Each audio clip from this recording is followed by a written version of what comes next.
얘기고요. 두 번째, 다른 삶은 습관화된 영성을 필요로 한다는 포인트입니다. 마침내 교회가 희망이다라는 책의 3장에 나오는 제목이 습관이 영성이다라는 장입니다. 그 장에서 필요한 부분만을 뽑아서 좀 쉽고 간결하게 말씀으로 만들었습니다. 관심 있는 분들은 책을 읽어보시면 좋을 것 같습니다. 마침내 교회가 희망이다라는 책인데요. 이틀 전에 우리 부부관계 세미나를 인도해 주신 박재원 형제가 추천해 준 책입니다. 읽어보니까 뭐 나름 괜찮은 책이에요. 사무엘 하 12장 7절을 읽으면서 시작하겠습니다. 제가 읽겠습니다. 나단이 다윗에게 말하였다. 임금님이 바로 그 사람입니다. 주 이스라엘의 하나님이 이렇게 말씀하십니다. 이 말씀이 어디서 나온지 여러분 기억나십니까? 요 앞에 다윗이 바세바와 가늠하고 죄를 짓잖아요. 남편을 죽이고 바세바와 결혼해 살지요. 아마도 한 1년쯤 지난 것 같아요. 그때 나단이 와서 이제 다윗을 책망하기 위해서 예를 들어 설명합니다. 어떤 한 부자가 있고 한 가난한 사람이 있는데 이 부유한 사람이 손님 대접하려고 한 마리 암양만 기르는 아무것도 없이 양 한 마리만 있는 그 가난한 사람은 양을 빼앗아다가 손님을 대접했다. 그런 이야기를 들었을 때 다윗이 분노하면서 그런 사람은 죽어야 마땅하다고 이렇게 얘기를 했을 때 나단이 얘기를 하죠. 임금님이 바로 그런 사람이라고. 임금님이 바로 그 사람이라고. 그렇게 얘기를 하면서 책망합니다. 그래서 하나님 말씀을 듣는 것은 때로 위험한 일입니다. 다윗이 하나님의 말씀을 듣지 않았으면 편안했을지 몰라요. 어쩌면 우리도 편안히 살려면 하나님의 말씀을 듣지 않고 있으면 속이 편안할지도 모르겠습니다. 예수님을 만나는 것도 위험한 일입니다. 제자들이 처음에 예수님을 만났을 때 자기들이 있던 배와 그물을 버려두고 예수를 따라야 했습니다. 삭개오는 자기 재산의 절반을 내놓았고 자기가 세리하면서 속여 뺏은 것을 4배를 내놓아야 했습니다. 예수님을 따르는 것은 쉽지 않은 일이었어요. 예수님을 따라가려면 자기를 부인하고 자기 십자가를 지고 따라야 합니다. 예수님을 만나는 것은 위험한 일일 수 있습니다. 편안하게 예수님을 따라갈 수는 없습니다. 자기를 바꿔야 되고 매일 자신을 부인해야 되고 변화해 나가야 합니다. 그것이 제자의 삶이죠. 우리는 어쩌면 그것이 불편하고 힘들어서 그때와 지금은 시대가 다르다. 그때의 문화와 지금의 문화는 다르다. 라고 하면서 말씀 그대로 순종하지 않을 이유를 많이 찾고 있는지도 모릅니다. 우리 머릿속에 성경에 대해서 말씀에 대해서 아는 것은 많았지만 이 자기 부인하고 싶은 마음이나 단순하게 성경 말씀에 순종하는 그런 마음은 많이 오히려 약해졌을 가능성도 많습니다. 사도행전 16장 19절에서 21절을 읽겠습니다. 그 여자의 주인들은 자기들의 돈벌이 희망이 끊어진 것을 보고 바울과 실라를 붙잡아서 광장으로 관원들에게로 끌고 갔다. 그리고 그들을 치안관들 앞에 세워놓고서 이 사람들은 유대 사람들인데 우리 도시를 소란하게 하고 있습니다. 이 사람들은 로마 시민인 우리로서는 받아들일 수도 없고 실천할 수도 없는 부당한 풍속을 선전하고 있습니다. 하고 말하였다. 아멘. 바울은 빌립보에서 귀신 들려서 이 귀신 덕분에 점을 쳐서 돈을 많이 벌던 주인에게 돈을 많이 벌어주던 그런 여종을 만나서 그 귀신을 쫓아냈습니다. 그러니까 귀신이 나와버리니까 이 종이 더 이상 점을 못 치는 거예요. 돈을 못 벌어주는 거예요, 주인한테. 그래서 그 주인이 더 이상 돈벌이 할 수 없는 것에 화가 나서 바울과 실라를 붙잡아 끌고 가서 고소했습니다. 복음을 전하는 일은 위험한 일입니다. 세상 사람들이 원하는 희망, 충돌하는 거예요. 세상 사람들한테 소망이 있는데 그 소망과 이 복음의 소망이 다른 거예요. 바울은 그리스도인의 소망을 위해서, 크리스찬의 소망을 위해서 복음을 전하였지만 세상은 복음에 이렇게 강력히 저항합니다. 빌립보는 로마의 식민지였습니다. 로마는 식민지를 확보하는 전투에서 싸우면서 자기 그 군인들에게 이런 군인들한테 소망을 줍니다. 실제로 빌립보 지역을 점령했을 때, 이겼을 때 그 수하 장군들한테 또 수하 군인들한테 그 땅을 나누어 주는 거예요. 그런 밑에 싸우는 장군들이나 군인들은 어떤 소망을 가지고 싸우겠습니까? 여기 이기면 내가 이 땅의 지역의 군주가 될 수 있고 큰 어떤 작은 왕자를 얻을 수 있는 거예요. 이 세상이 주는 소망은 그렇게 큰 겁니다. 우리 회사에서 어떤 큰 프로젝트를 할 때 이 프로젝트를 성공하면 이 팀한테는 신도시 아파트 하나씩 주겠다, 한 채씩 주겠다. 구하면 그 사람들 얼마나 열심히 일하겠습니까? 이 세상에서 주는 소망은 힘이 아주 대단할 수 있습니다. 대통령 선거 때 후보자들이 엄청난 소망들을, 엄청난 공약들을 내걸잖아요. 사람들한테 소망을 심어줍니다. 또 그 밑에 일하는 사람들은 열심히 선거운동하는 사람들은 또 소망이 생깁니다. 내가 선거운동하는 이 사람이 대통령이 되면 나는 웬만한 산하기관장의 어떤 장으로 앉을 수도 있습니다. 높은 사람들은 장관 자리도 앉을 수 있습니다. 실제로 그게 정치잖아요. 그렇게 되지 않습니까? 그런 소망을 가지고 열심히 선거운동하고 싸우는 거예요. 이 세상은 엄청난 소망들을 사람들에게 주고 있습니다. 그래서 복음에 대한 소망을 전할 때 사람들은 저항이 아주 심합니다. 강력합니다. 하나님이 우리에게 주시는 복음의 소망이 우리에게 더 강한지 이 세상의 물질주의가 그러한 문화가 우리에게 주는 소망이 더 강한지 우리는 선택해야 합니다. 그리고 그 선택에 따라서 우리의 인생 방향이 달라지는 거예요. 그리스도인으로 살면은 세상과 다른 소망을 갖게 되고 세상과 다른 삶을 살게 됩니다. 우리가 사는 다른 삶의 방식, 우리가 사는 삶의 다른 삶의 방식은 어떤 사람들에게는 빛이 되고 구원의 희망이 되지만 어떤 사람들한테는 비난과 공격의 대상이 되기도 합니다. 강력한 저항에 부딪힐 수도 있습니다. 여종의 주인들이 자기들의 세상적인 소망이 없어진 걸 보고 바울과 실라를 고소한 것처럼 비난하고 핍박하는 사람들이 있을 수 있습니다. 그래서 예수님의 십자가와 그 사도들의 희생이 따랐던 것입니다. 세상의 저항이 만만치 않습니다. 두 복음의 소망이 주는 생활 방식과 세상의 소망이 주는 생활 방식은 완전히 다른 거예요. 이 생활 방식에서 저 생활 방식으로 옮겨가려면 굉장히 저항이 강한 거예요. 이게 쉽게 옮겨갈 수 있는 게 아니에요, 이게. 두 라이프 스타일은 다르고 세상의 라이프 스타일에서 복음의 라이프 스타일로 바뀌는 것은 쉬운 게 아니에요. 굉장한 저항과 반대에 부딪힐 수가 있습니다. 마가복음 10장 43절. 마가복음 10장 43절.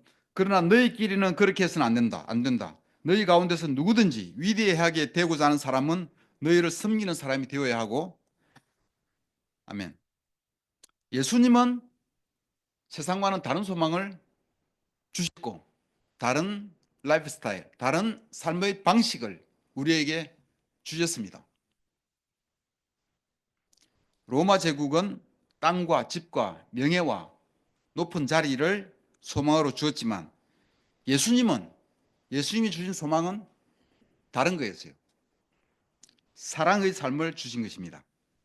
그리고 그것을 가르치셨을 뿐만 아니라 예수님의 삶이 그대로 예수님의 가르침대로 실천을 하셔서 몸소 삶으로 우리에게 그 라이프 스타일을 보여주셨습니다.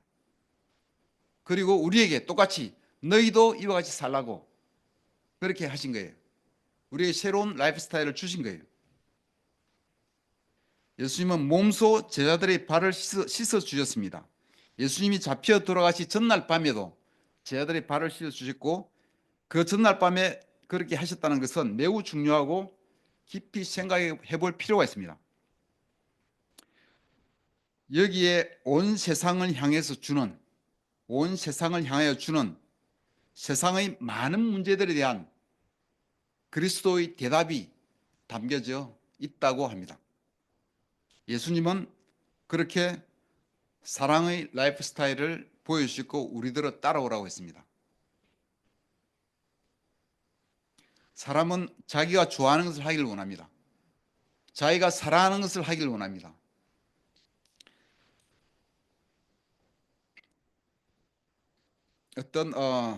제가 아는 어떤 분은 심각한 병에 걸리면서도 술을 너무 좋아하시니까 술을 못 끊고 그 무알콜 술을 마시시는 거죠. 술을 너무 좋아하니까. 제 아내는 수영을 너무 좋아해서 수영을 하러 갑니다. 저는 수영을 물에 들어가는 그 느낌이 너무 싫어서 저는 헬스장에 갑니다. 부부지만 자기 좋아하는 걸 하는 거예요. 인간의 삶을 결정하는 가장 중요한 것은 사랑이라고 해요. 좋아하는 것. 인간의 삶을 결정하는 가장 중요한 질서는 사랑의 질서라고 합니다. 제임스 스미스라는 사람은 당신이 사랑하는 것이 당신입니다. You are what you love. 당신이 사랑하는 것이 바로 당신이라고. 그런 책을 썼습니다. 내가 무엇을 더 사랑하는가에 따라서 내 시간과 열정을 어디에 쓸 것인지가 결정이 된다는 이야기입니다. 그리스도의 소망을 가진 사람은 자신의 사랑의 질서를 다시 짤 필요가 있습니다. 재편할 필요가 있습니다. 예수님이 보여주신 새로운 삶의 방식, 그 라이프 스타일은 하나님을 사랑하고 이웃을 사랑하는 삶입니다. 이것은 믿음 생활의 핵심인데 우리가 예전에 살아온 라이프 스타일과는 너무나 다른 거예요. 그래서 굉장한 저항에 부딪힐 수가 있고 갔다가도 금방 다시 되돌아가고 이게 잘 변화하기가 쉽지가 않아요. 그럼 우리가 잘못 작동되고 있는 이 사랑의 질서를 어떻게 바로잡을 수 있을까요? 사랑을 우리 모두는 그런 생각을 해봤을 겁니다. 우리가 정말 사랑하는 삶을 살겠다. 하나님을 가장 사랑하고 하나님 나라와 그 일을 먼저 구하고 믿음으로 맡기고 그 결심을 우리가 안 해본 적이 없잖아요. 수없이 했을 겁니다. 그런데 그게 얼마나 잘 됐는지는 글쎄요. 아주 좀 잘 될 때 있고 잘 안 될 때 있고 사랑을 이론적으로 배운다거나 사랑을 이론적으로 좀 책으로 공부해서 점수를 어느 정도 따면은 합격하면 좀 이 사랑이 많아지고 그렇게 하면 저도 좀 희망이 있겠습니다. 좀 부드럽고 친절한 사람이 되는 거 좀 책으로 공부해가지고 시험 쳐서 되는 것 같으면 저도 좀 희망이 있겠어요. 근데 이게 배워서 되는 게 아니잖아요. 제가 그렇지 않은데 34년 동안 배웠는데 이 잘 되지가 않아요. 이론적으로 배워도 되지 않고 사랑했다 하는 다짐만으로도 잘 되지 않습니다. 그럼 어떻게 하면 될까? 여기서 말하는 것은 습관이 바뀌어야 한다고 말하고 있습니다. 이 습관이 바뀌어야 한다는 것이 이 제임스 스미스가 말하는 핵심입니다. 그래서 이 책의 한국어판 제목이 습관이 영성이다는 제목으로 출간이 되었습니다. 습관을 통해 라이프 스타일이 바뀌어가고 더 영적이 되고 사랑에서도 더 성장하고 그러면서 예수님을 더 많이 닮아갈 수가 있다는 것입니다.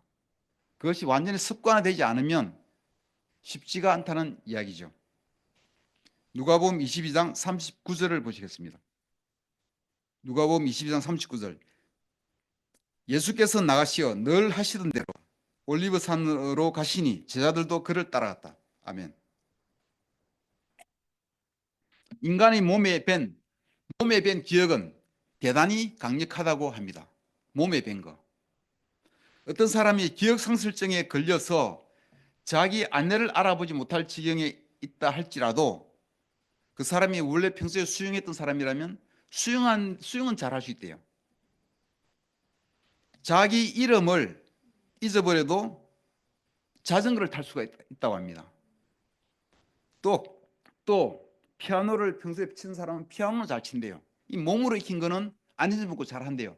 몸으로 익힌 습관은 굉장히 강력하다고 합니다. 머리는 잊어도 몸은 기억하고 있다는 얘기죠.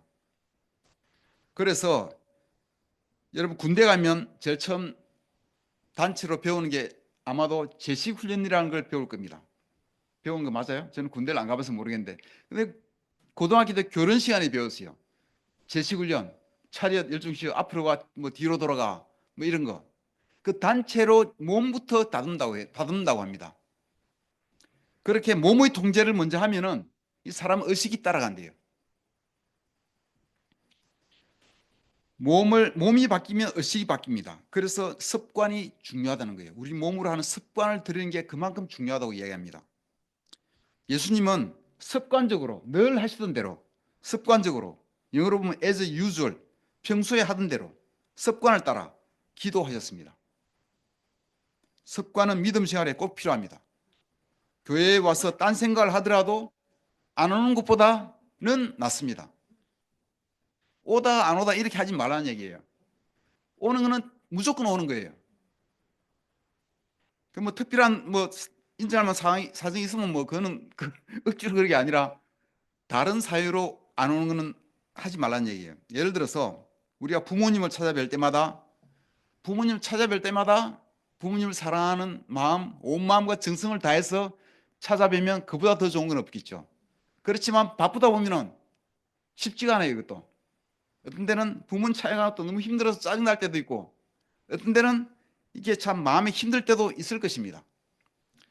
그럴 때도 안 가는 것보다 가는 게 훨씬 낫다는 거예요. 그래서 계속 습관적으로 정기적으로 부모님을 계속 뵈러 가야 한다는 것입니다. 내 마음이 좋을 때만 가는 것은 아니라는 거예요.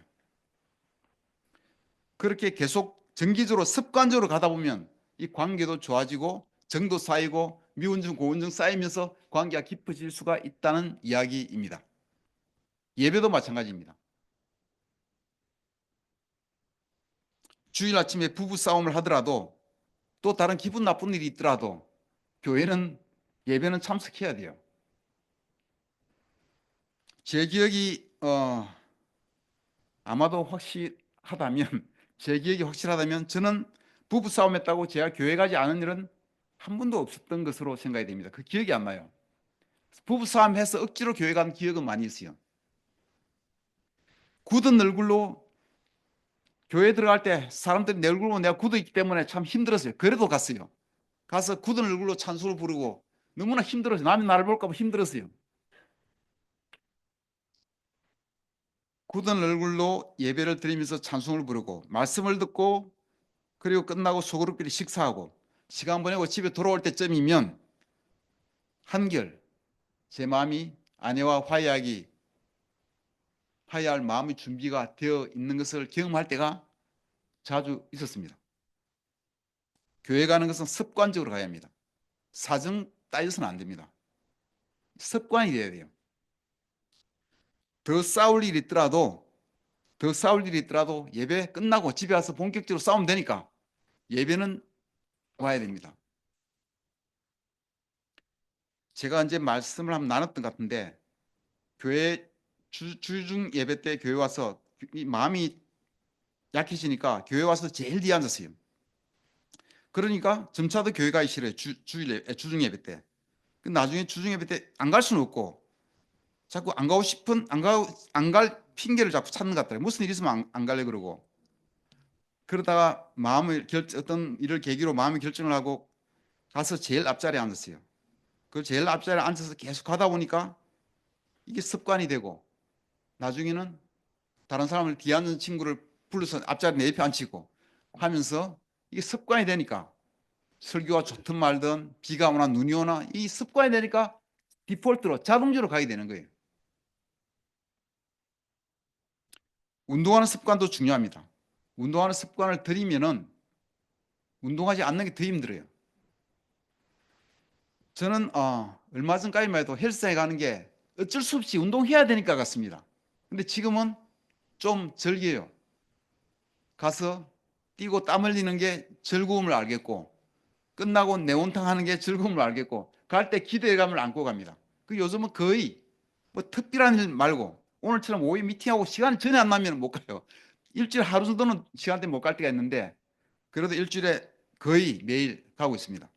왜냐하면 습관이 되어가기 때문에. 마음의 습관도 마찬가지입니다. 의심하는 습관. 의심 계속 하다 보면 계속 의심해요. 낙심하는 습관. 마찬가지 습관이에요. 짜증내는 습관. 그런 게 있을 수 있는 반면에 감사하는 습관, 칭찬하는 습관, 친절하게 말하는 습관, 좋은 습관들도 많이 있습니다. 우리가 좋은 습관을 만들어가야 됩니다. 감사하는 것 훈련을 통해서 감사하는 것이 습관화되면 더욱 감사하는 마음이 커지고 만약에 그렇게 되면 우리 인생이 정말 바뀔 수 있다고 저는 확신합니다. 습관을 좋은 습관을 만들어가야 됩니다. 다니엘서 6장 10절입니다. 다니엘서 6장 10절. 다니엘은 왕이 금령문서에 도장을 찍은 것을 알고도 자기의 집으로 돌아가서 다락방으로 올라갔다. 그 다락방은 예루살렘 쪽으로 창문이 나 있었다. 그는 늘 하듯이 하루에 3번씩 그의 하나님께 무릎을 꿇고 기도하며 감사를 드렸다. 아멘. 다니엘은 바빌론으로 포로로 끌려간 사람이잖아요. 어릴 때. 바벨론과 페르시아의 고위 관료로서 여러 왕들을 섬기면서 70년 정도를 고위 관료로서 여러 왕들을 섬겼 걸로 파악이 됩니다.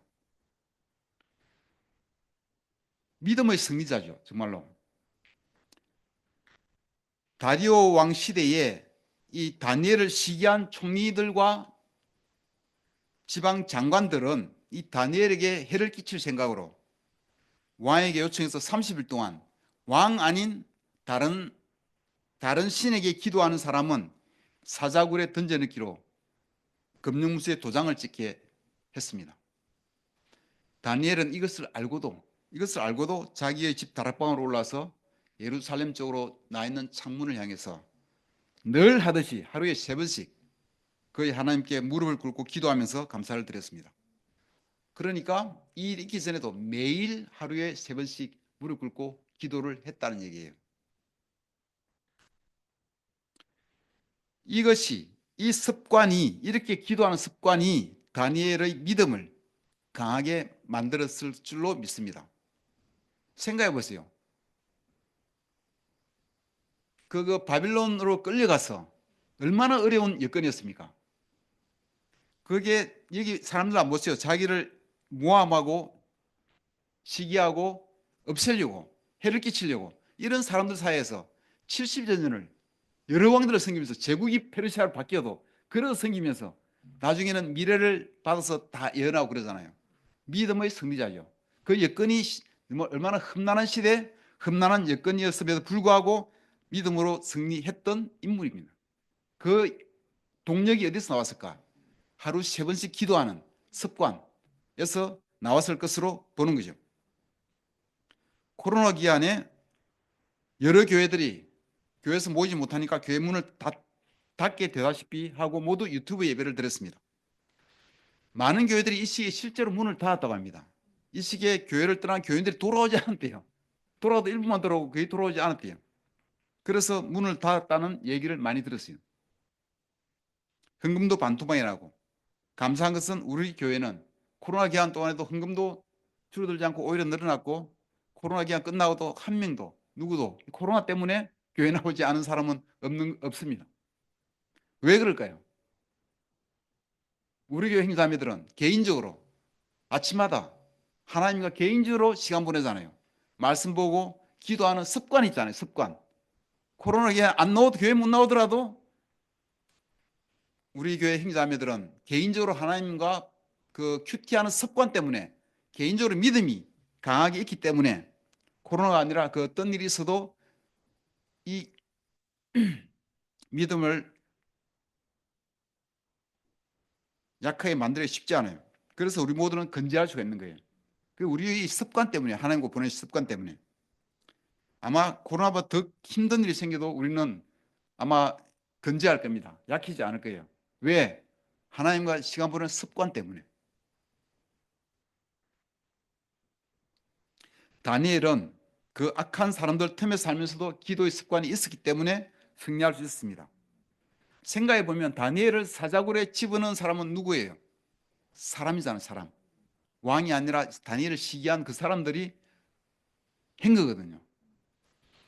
악한 사람들이 그 시대에만 있을까요? 지금 우리 주변에도 있을 수 있습니다.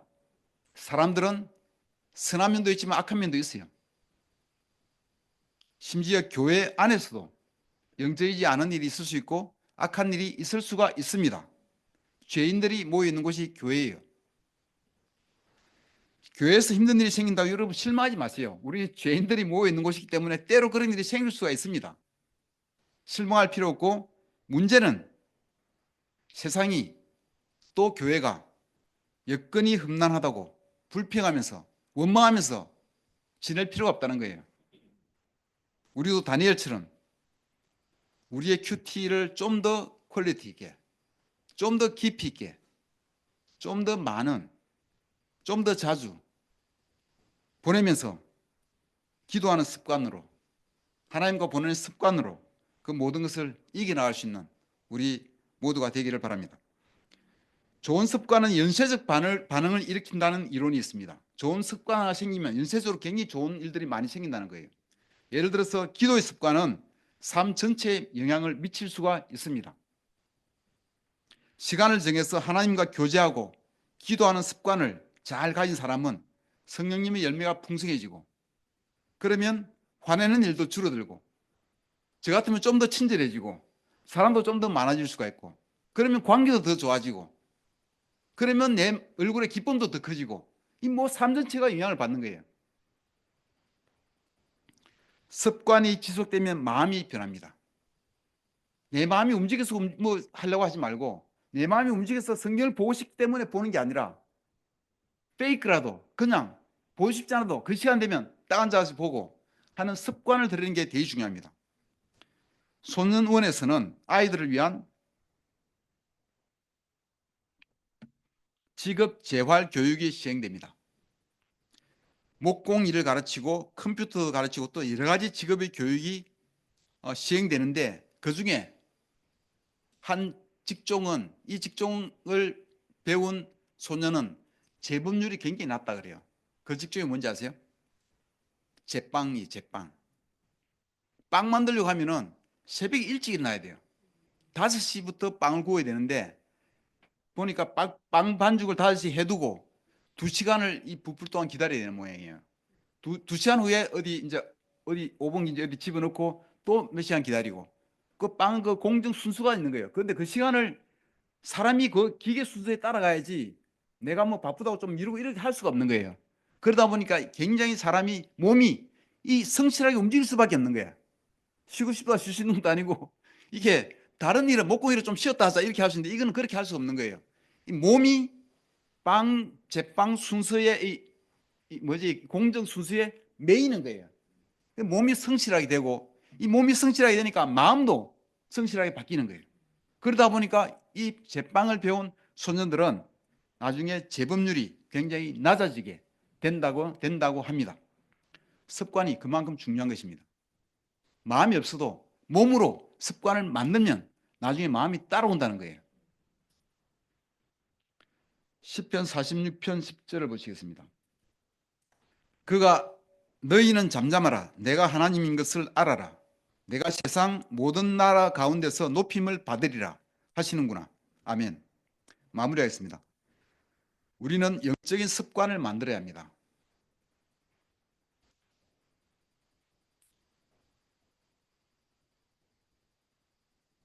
하고 싶다고 하고 하기 싫다고 하지 않고 우리 마음에 따라 몸이 움직이지 않도록 하셔야 됩니다.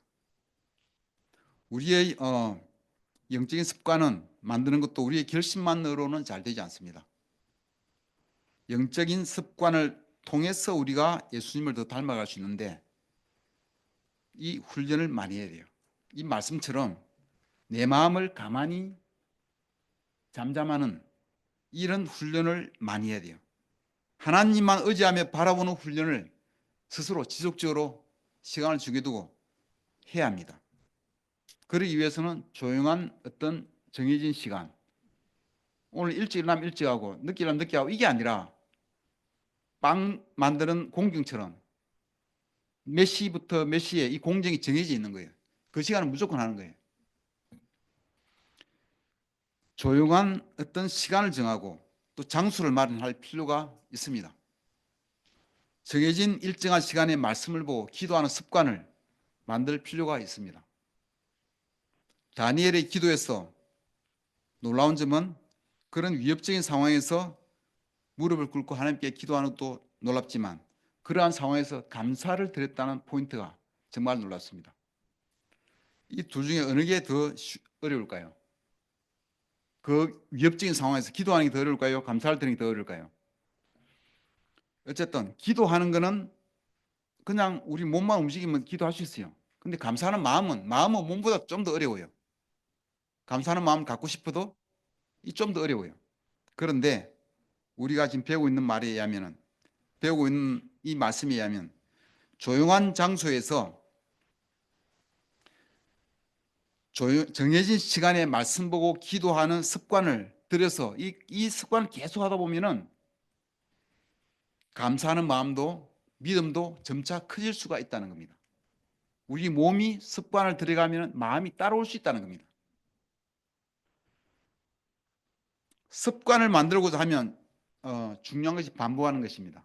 어떤 사람은 3주, 어떤 사람은 뭐 60일 뭐 얘기하는데 어쨌든 계속 반복하다 보면 그것이 습관이 될 수가 있습니다. 반복할 때 몸에 새겨지고 몸에 새겨지면 계속 반복되면 나중에 마음에 새겨지는 것입니다. 예수님이 주신 소망을 가지는 그런 놀라운 결정을 우리 모두 다 했습니다. 그것도 쉽지 않은 결정인데 우리 모두가 다 했어요. 예수님의 라이프 스타일을 따르는 결정도 우리 모두 다 했습니다. 그렇지만 실제로 그 라이프 스타일을 따라 사는 것은 우리 생각만큼 쉽지 않을 수가 있습니다. 우리 습관을 만들도록 노력하시면 좋을 것 같습니다. 반복을 통해서 몸에 배인 습관을 만드는 것이 오늘 말씀의 요지입니다. 습관이 영성이다. 매일 반복하는 영성의 습관으로 하나님을 더 사랑하고 사람들을 더 사랑하는 예수님의 더 많이 닮아가는 우리 모두가 되기를 바라면서 말씀을 마치겠습니다. 감사합니다.